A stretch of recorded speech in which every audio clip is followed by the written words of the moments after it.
Indy! Come down! Come down, bro! We're surfing! It's cooking!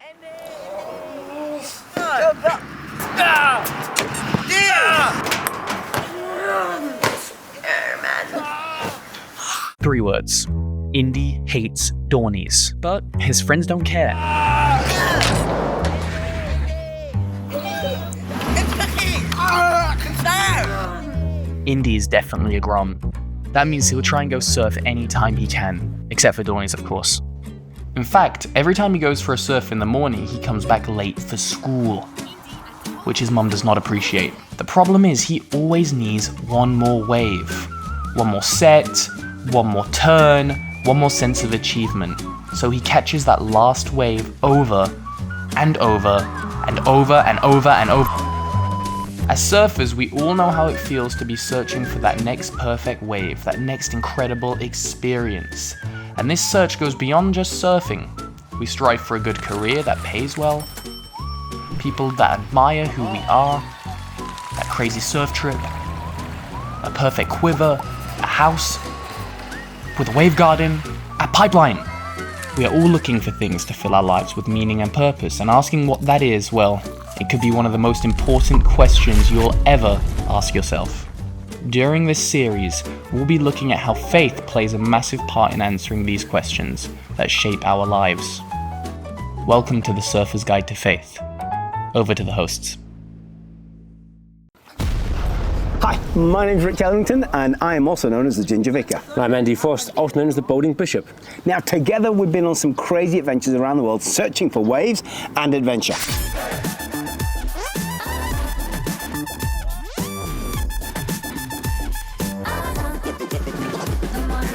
Each time we looked at a big theme around meaning or purpose, but this series is our simple guide to faith.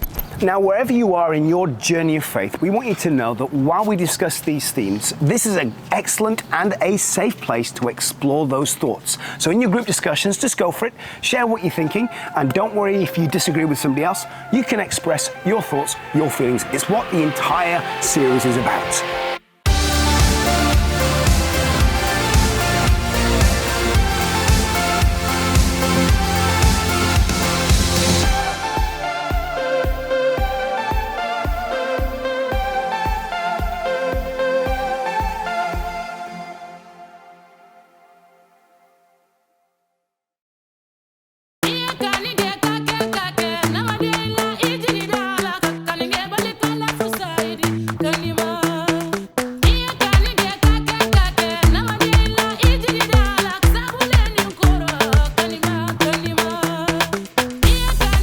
We've come on a brilliant, exciting surf trip to the very famous Jeffreys Bay.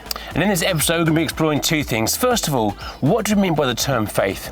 And second of all, what is the Christian story? Now, we want to kick off straight away with a question. So the question we've got for you is, what adventure would you like to go on? I would just go backpacking around Europe. I would probably rent a private jet. I'm into Greek culture a lot, so I'd probably visit the statues over there. Travel wherever, on an island, you know. It's a 5 to 6 month hike, 3,000 miles. It starts in Mexico and ends in Canada.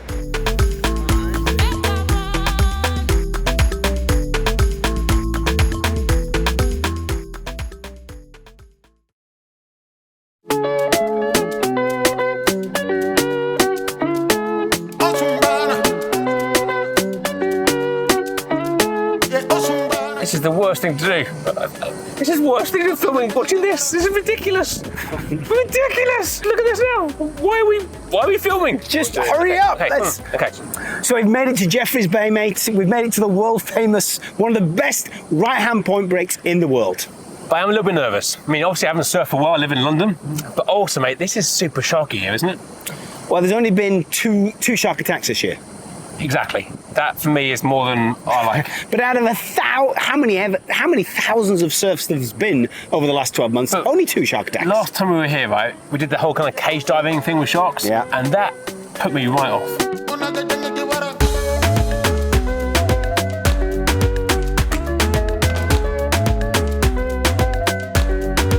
I'm just throwing a chum in the water just to try and attract sharks. This is how mad my life is. I'm actually trying to get sharks to come to me right now. So Rich has been told that he's been chumming wrong. You're not meant to throw in the big bits, just the liquidy oil to create the liquid surface and attract the sharks, rather than throwing in lumps of fish. Rich, you failed us, mate. Just come here. I'll push you, mate. It works like sunscreen. It's really good, and it's really good for moisturising that forehead of yours. I've heard it might grow some hair. Hey, we've got to try something. I think, mate, this could be a game changer, man. Actually, you might discover after today that actually sharks are really quite cute.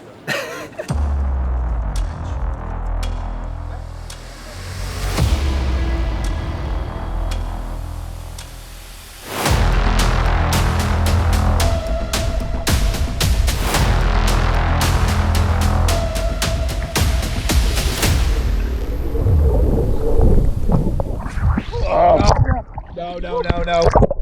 Oh man, Goodness me, that's huge. Flipping it. Oh, my heart's just going mental. Being inside that cage, you know, like a toothpick kind of metal structure. Like a glorified shopping trolley. And kind of get inside there completely trusting this thing that's going to protect your life against these big predators. Mate, if ever, that was a moment of faith. Believing that thing would hold those sharks out from us was truly, man, that was... A bit like being in a zoo, but just the other way around, wasn't it, really?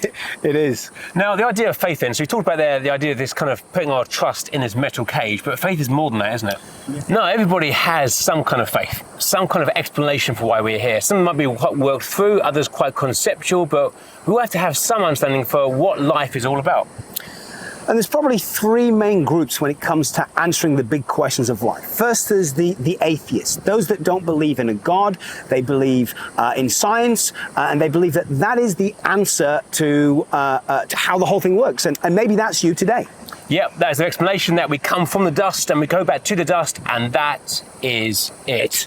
But for others, there are those who are perhaps agnostic, who are unsure, who have seen some things and are questioning stuff, but aren't quite sure where they land. And the third group is a religious world view. They frame the world through the religion that they belong to. Maybe they've been born into it, maybe they've converted to it, but either way, the premise of faith is found within religion. And so for some of us, we've really wrestled with this stuff. We've read philosophy and different scriptures, and we've kind of come to our conclusions. But for other of us, it's more of a thing we've taken in by osmosis. It's kind of what has been given to us, and we've just accepted it. This series is an opportunity to explore actually what is our explanation. But more than just being an explanation, faith is also about action. And I guess if you're a Christian and you believe a whole bunch of stuff, or even if you're an atheist and you've got a set of beliefs, if that doesn't lead to action in your life, then is there really faith? Faith is the setup that leads to action. So faith is an explanation. Faith is action.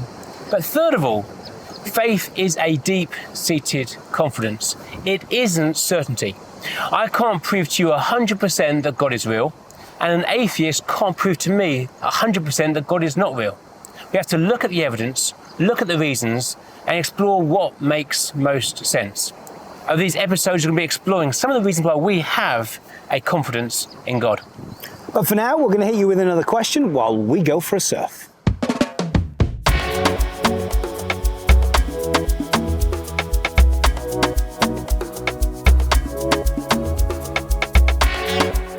Science.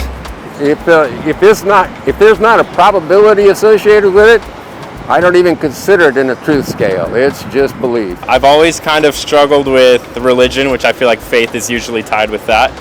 I have a lot of faith in myself.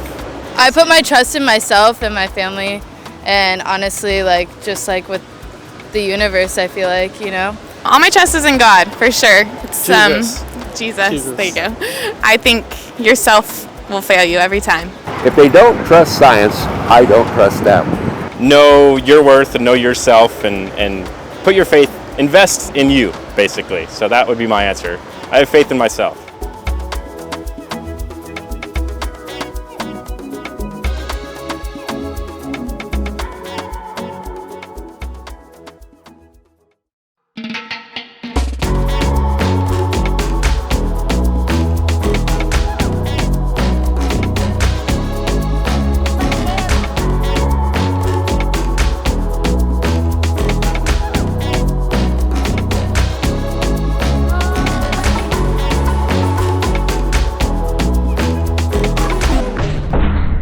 Don't you hate it when that happens?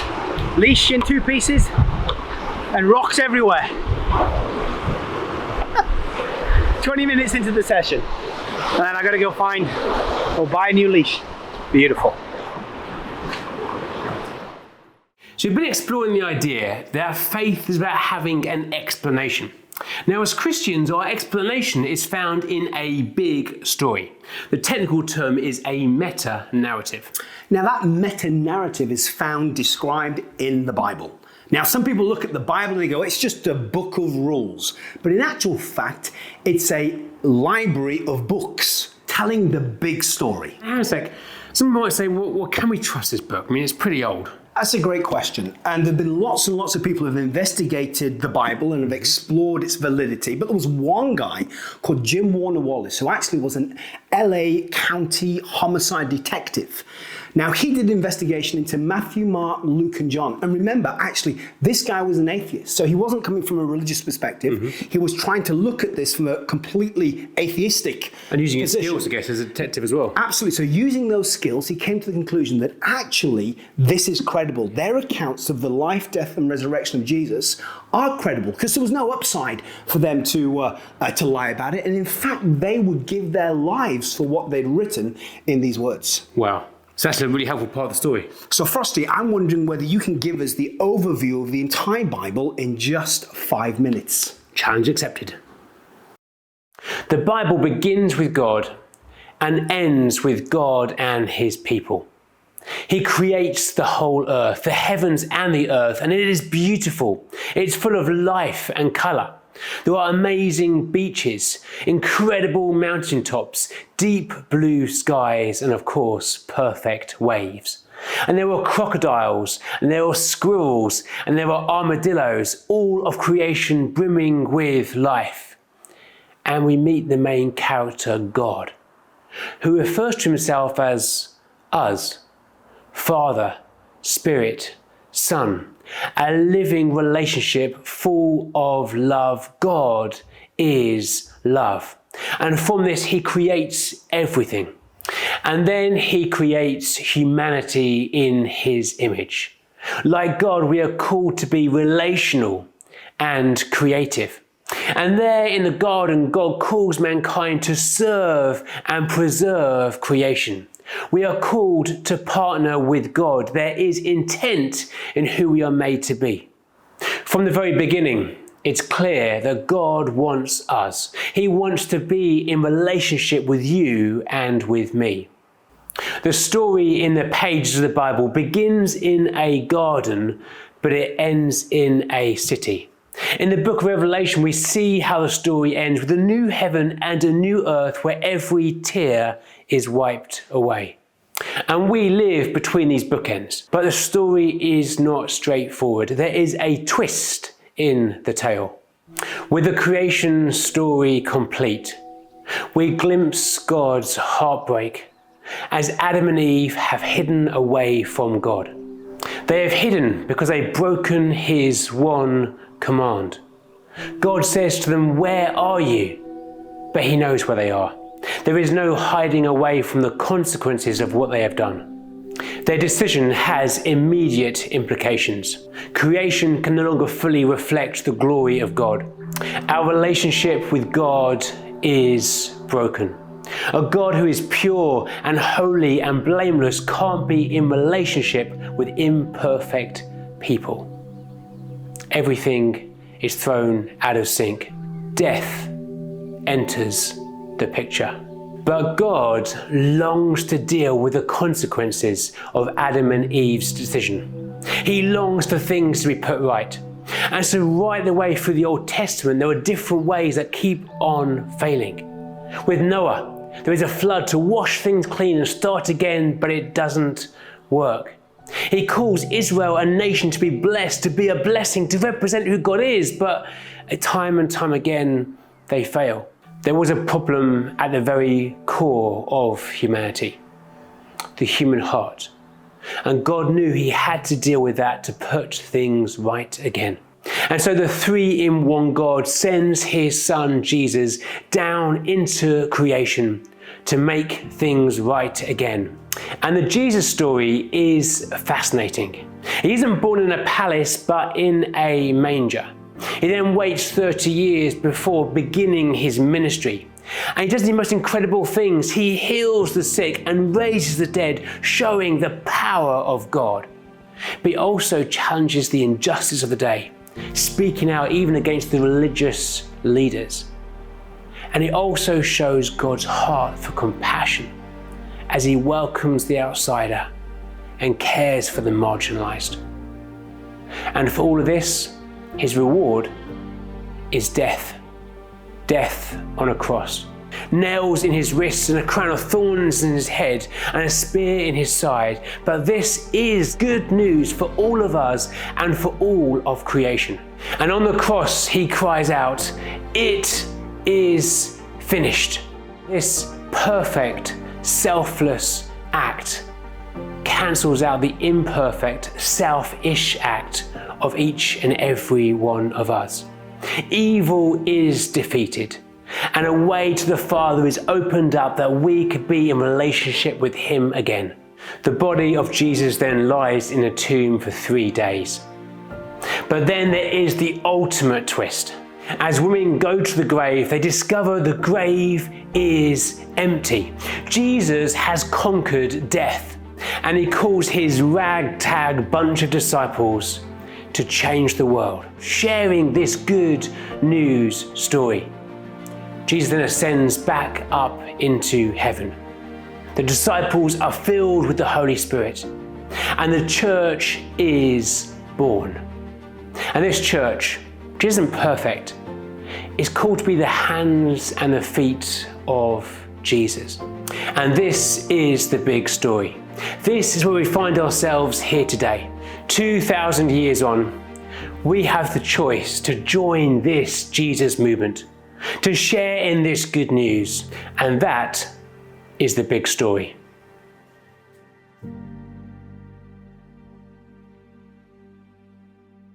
So I've got a question for you guys to discuss. Do you think the big story of the Bible has relevance to you today? It is a great historic novel. I mean, there's great stories in it.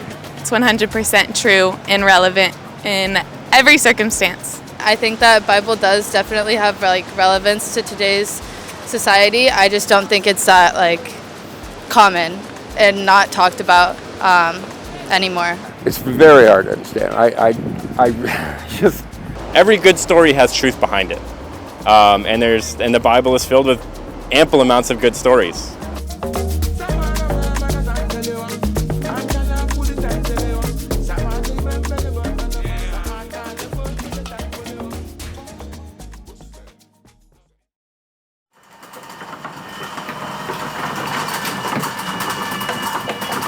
So in this session, we've been exploring the big idea of faith. We've also seen about the big Christian story that we have in the Bible. Now, it may be the case as you've listened to Frosty and I that it's provoked lots of questions. We certainly hope so. Now, why don't you take a moment and write down the questions that you have about life, universe and faith, and in the coming weeks you can discuss them in your small groups. In the next session, we'll explore creation and what creation has to say about the story that we have and how we begin to work out what our faith looks like for ourselves and how we live out our lives. This is not professional. It's ridiculous. Well, that was stupid.